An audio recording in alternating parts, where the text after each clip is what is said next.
পৃথিবীতে সবচেয়ে বেশি মিথ্যা কথা বলে রাজনীতিবিদরা,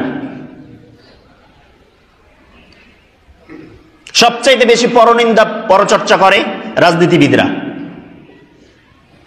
লেকচার দিতে উঠলেই প্রতিপক্ষের নেতাদেরকে না টানলে বক্তব্য গরম নাই।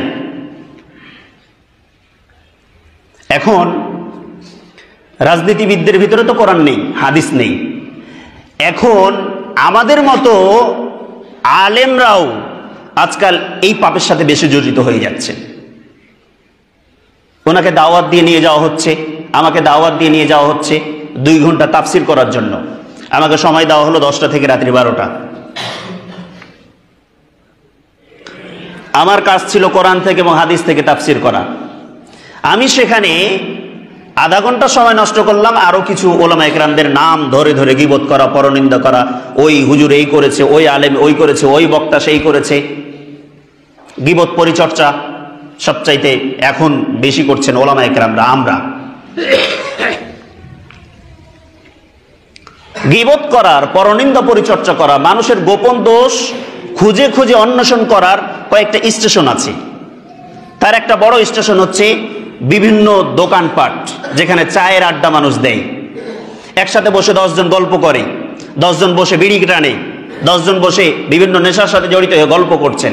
দেখবেন ওখানে সবচেয়ে বেশি মানুষের ভিতর থেকে টেনে টেনে দোষ বের করে নিয়ে আসা হয়।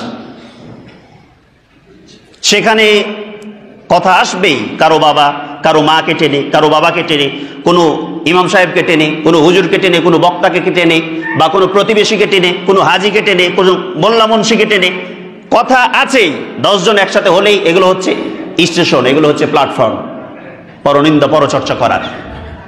এই জন্য নবী বলেছেন, বাজার থেকে তোমরা নিজেদেরকে বাঁচিয়ে রাখো বেশি বেশি। পৃথিবীর সবচাইতে খারাপ জায়গা কি? বাজার। সবচাইতে শ্রেষ্ঠ জায়গা মসজিদ। আমরা সবচাইতে শ্রেষ্ঠ জায়গায় বেশি যাই নাকি সবচাইতে খারাপ জায়গায় বেশি যাই? সবচাইতে খারাপ জায়গায় বেশি যাই। মাগরিবের মুসল্লি নেই, আজান হচ্ছে, মসজিদে মুসল্লি নেই। আপনি বাজারে দেখেন শত শত মানুষ ঘোরাফেরা করছে। আবার ওখানে কিছু